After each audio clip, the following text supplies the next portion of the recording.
Welcome to Whatever Happened to Pizza at McDonald's, the investigative journalism program where I ask the question, whatever happened to the pizza at McDonald's? I'm your host, Brian Thompson. And welcome also to Season 3 of the very aforementioned program I mentioned afore. Longtime listeners will recall that on episode 31 of Whatever Happened to Pizza at McDonald's, I visited the ramshackle village of Pomeroy, Ohio, where, among its various ramshacks, I discovered a McDonald's location that still served original recipe pizza. This concluded Season 1 of the show. Immediately thereafter, on episode 32, I recounted my receipt of some correspondence suggesting that the famed United States Army deserter Bo Bergdahl may have abandoned his post in Afghanistan in search of an off-brand McDonald's location that may be serving pizza based on a bootleg original recipe obtained through the Asian fast food recipe black market. While most listeners and critics agreed my show was still well above standard podcast quality, they also agreed that this Season 2 storyline was a great disappointment compared to the journalistic highs reached in Season 1. Some words used to describe my investigation into the Bo Bergdahl matter included boring and uninteresting. One iTunes review simply included a bit.ly URL that, when I entered into a web browser search bar, took me to the thesaurus.com page for the word dull. I took the hint and changed the course of my inquiry. Thankfully, the rest of Season 2 of Whatever Happened to Pizza at McDonald's, which included episodes 32 through 276, proved to be much better received. In addition to earning a profile in a rather well-regarded local Eastern Seaboard newspaper called the New York Times, the show was even included in several lists of the top podcasts of the year. That is, of course, until it officially transitioned from a podcast into the higher tier of informational entertainment known as the Investigative Journalism Program, or IJP, thus disqualifying it for consideration in all future best podcast lists. Now, with today's premiere of Season 3, the future of Whatever Happened to Pizza at McDonald's seems metaphorically brighter than literally ever before. Just in the short time since the Season 2 finale, where I was miraculously saved from contracting fatal diarrhea by a deranged pamphleteer, several new leads in my McDonald's pizza investigation have come to light. These include some rather suspicious activity on various McDonald's TikTok accounts, and some startling McDonald's pizza assertions made by a soulless, artificially intelligent chat robot that has captured the world's attention. I will address all these, and even but more matters, in the coming weeks and months. But before I do, I would like to announce a somewhat major announcement. It is not a controversial statement to state that this program has been operating at award-worthy levels for quite some time. I do not keep up with many other IJPs or even podcasts, as I am very busy and also find almost all of them to be unlistenable. But it is my understanding that Whatever Happened to Pizza at McDonald's is the best and possibly only show devoted to exploring the McDonald's pizza matter. One would think this high standard of excellence would have attracted the attention of various award committees, but I understand some of the corporate forces with which I often metaphorically butt heads are willing to use their considerable power to block any nomination I might receive. It was only a relatively short time ago, in the year 2004, that the McDonald's Corporation launched a stealth campaign to prevent the documentary Super Size Me from winning a prestigious Oscar award. This award is voted on by a body of artists and scientists called the Academy of Motion Picture Arts and Scientists, and at the time, each of them received notice that they would be given a coveted boardwalk game piece for use in the promotional McDonald's Monopoly game if Super Size Me did not win the Oscar for Best Documentary. This stealth campaign turned out to be a bit of a moot point, on account of the Monopoly game was thoroughly rigged, and also Super Size Me would not have won an Oscar anyway due to being quite bad. But my point stands. I am up against some powerful forces. which is why I was thoroughly shocked to receive the following correspondence in my personal electronic mailbox, an address which is only available to select few friends, family members, and those who have taken advantage of various data leaks. It reads as follows, and I quote, Dear Mr. Thompson, as a professional journalist of some note, you are no doubt aware of the prestigious award called the Pulitzer Prize. Every year, this award is granted to journalists who excel in their field. Your colleagues Robert Woodward and Carl Berenstain notably won their own Pulitzer Prizes in the 1970s for writing down all the bad things a man in a parking garage told them about the president. While your investigation into the McDonald's pizza issue has not achieved anything along the lines of forcing a president to resign from office in disgrace, it has achieved something perhaps even more impressive than any sort of tangible result. It has raised awareness. Our internal polling around the Pulitzer Prize offices indicates that nearly 12% of the population now knows that McDonald's used to serve pizza in the early 1990s. We have no way of knowing how many people were aware of McDonald's pizza before your program, Whatever Happened to Pizza at McDonald's, began. But we are fairly confident it was lower than 12%. With that in mind, it is my great honor to inform you that we have determined that you should be awarded the 2023 Pulitzer Prize in Journalism for your outstanding reporting. As it is a surprise, we cannot tell you when it will be arriving, but chances are good we will have it in the mail very shortly after it is manufactured and engraved. Unfortunately, due to continuing supply chain disruption caused by the COVID-19 coronavirus, manufacturing Pulitzer Prizes has become quite costly. As you are no doubt aware, these are not cheap plastic trophies of the type one might find in an athletic child's bedroom. These are high-quality metal medals cast in solid gold and delivered in an attractive wooden display box. To indicate how valuable the medals are, we decorate one side with a portrait of the same man who is on the $100 bill. This image represents the fact that this award is worth several $100s of dollars. The opposite side of the medal depicts a shirtless hunk using a printing press. This image is just some eye candy. To offset some of our costs, we do require a nominal handling fee of $1,275 payable in Bitcoin. Our wallet address is included at the bottom of this message as a QR code. Please be sure you are sending Bitcoin and not Ethereum, as we are no longer accepting Ethereum. We look forward to sending you your surprise, and hope that the associated prestige will bring even further attention to your work. We fully believe it is possible that you will one day learn whatever happened to the pizza at McDonald's. With all sincerity and admiration, Mr. Jack J. Pulitt IV, President, the Pulitzer Prize Committee. jackpole69 at yahoo.com. Unquote. After setting up a Coinbase cryptocurrency wallet and transferring some funds via a simple 17-step process, I am beyond humbled to say that I graciously accept this award.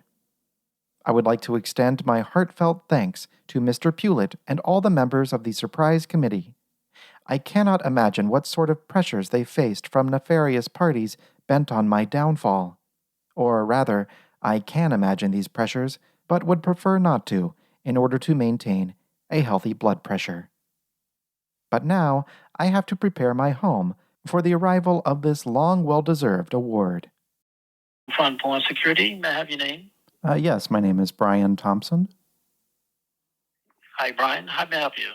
Hi, I am thinking about purchasing a home security system, and I was wondering if you might be able to help me.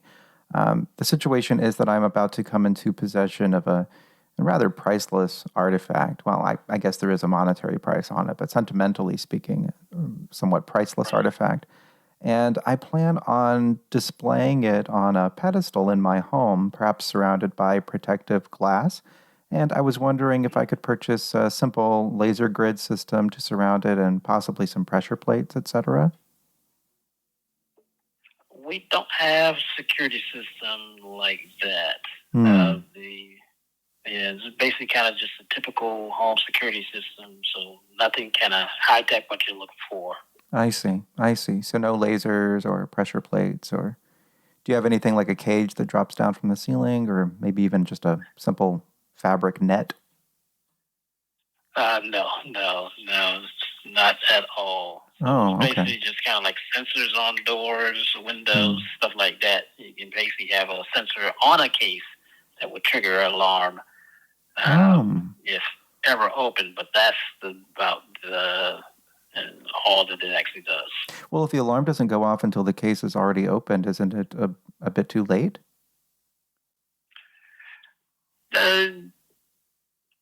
Yeah, I mean, at that point, so I know what you're asking for, kind of what you see like on a James Bond movie or something, where something kind of maybe comes out the ceiling if they actually get maybe too close. So we had this is probably not what you're looking for as far as this is more or less for burglary break into the house. But if this is like someone that's actually already in the house, let's say that. Because you did say this is a residence, not a business, right? That is correct. It is a one-bedroom apartment. In fact, I have not even decided where I'm going to place the pedestal. I guess it would have to either be in the living room or the bedroom or the bathroom. Almost certainly not the kitchen because I would not want to get any grease on it. Well, so I'm kind of curious. Are you expecting to have guests in there? Because if not, then you can actually have a motion sensor, so it picks up body heat. So anyone gets close to it, it will actually trigger. So even before they can even touch it, the alarm will actually trigger off. But it wouldn't be anything that will say "calm down." You have to have it in basically a secure case. That is rather interesting. I have, believe it or not, very few guests. I do not have much of a social life to speak of. I'm very devoted to my work, which is one of the reasons why I've been awarded this priceless artifact. Have you heard of the Pulitzer Prize? I have, yeah. Oh, well, I've been awarded one of those, and so I'm looking for a place to display. Congratulations. Well, thank you very much. You're an author? Are you an author? I'm a journalist, an investigative journalist. Brian Thompson. I don't know if you've heard of me. The name does sound familiar. Probably so. I'm about to go with. Oh, okay.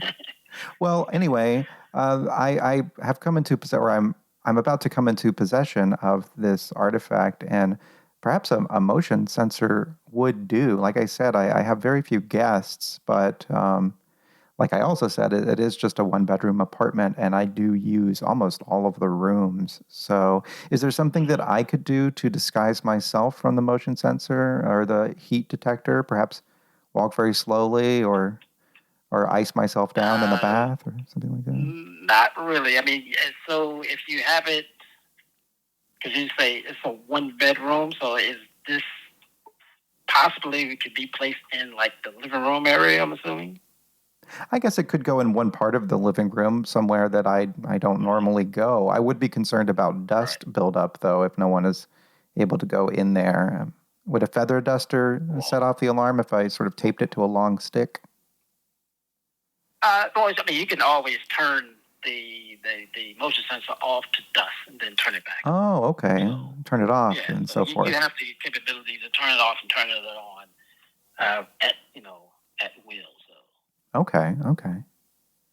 But basically, this is more or less to protect if anyone else comes into the house or anything like that, because obviously those are the people that you actually want to make sure are actually not tampering or messing with it. So right. The more I think about this and the more we speak, the more sense that makes. If I put some alarms sort of on the periphery of my domicile, then that would those would go off before the potential thief ever even made it to the laser grid. Exactly. If I did set up a laser grid. Absolutely. That is correct. And you can also set up a camera too, which I would recommend possibly to capture anybody on camera. So if they just so happen to actually come in, then the camera will automatically start to record. Okay. It just made this sort of a delicate question, but if the camera happens to catch me in sort of a compromising or a delicate situation, is there any protection against keeping that footage from being posted online? as so that's revenge porn? So the footage is only for you. And also, it would not capture. Obviously, it capture anytime you walk in front of it. But if you position the camera at the right angle, then it may never actually even catch you. But let's say that you actually have it several feet away, where anytime you walk past it, that you have it captured. You can actually set it up to say not record if you're home, or you can say, hey, I only want it to record if the alarm is triggered. Does that make sense? So if the motion sensor ever goes off, automatically start to record. If I have a sensor on the door and it actually goes off, I want it to automatically record. But I don't want it to record if I just walk past it. I see. I'm just a little bit concerned because I don't know if you're aware, but there are several people on the internet who seem to really have it out for journalists. They keep posting these supercut compilation videos to YouTube called news fails and things like this. They're reporters that fall down in a heavy wind or vomit at the desk of a newscast or something like that. I would not want any sort of footage of myself, perhaps in the nude or et cetera, published on. Right. So you are the only one that would have access. Like, we couldn't even see, because there are security companies. Also, just to let you know, Brian, that this call is recorded. So sorry about that. Apology accepted. The only one that will have access is you, whoever you give access to. So it's encrypted, so no one should be able to hack it. I wouldn't say that no one can. There's always someone out there smarter than everyone that could get to anything. Sure. But we haven't, as of to date, haven't had anyone to be able to hack our cameras. There are security systems out there that the employees do have access to the cameras, but we don't, for privacy purposes. Oh, well, that is good to hear. And I do understand nothing is completely secure, especially when you're talking about black hat hackers, etc. Do you happen to take Bitcoin? We do not take Bitcoin. Oh, okay. Well, I'll just need to get some funds back out of my Bitcoin wallet, but that should not be too difficult. Simple 37-step process. Okay. Let me have your email address. It is brian@gmail.com. That's BRIAN @gmail.com. All right, and Thomas is THOMAS. Thompson, THOM. Somewhat silent, somewhat spoken P, depends on who is saying it, SON. Yeah, I grew up off of Thompson Street. Oh, really? Where was this? North Carolina, small little town. Oh, North Carolina. Perhaps it was named after one of my relatives. It might. It was actually, it was a family in the neighborhood named Thompson. So it was named after their family. Oh, okay. All right. Then, I will send over a quote with all the maximum discounts that you could qualify for. And if you have any questions, you can always reply back to the email. Okay, wonderful. All right. Did you have any questions?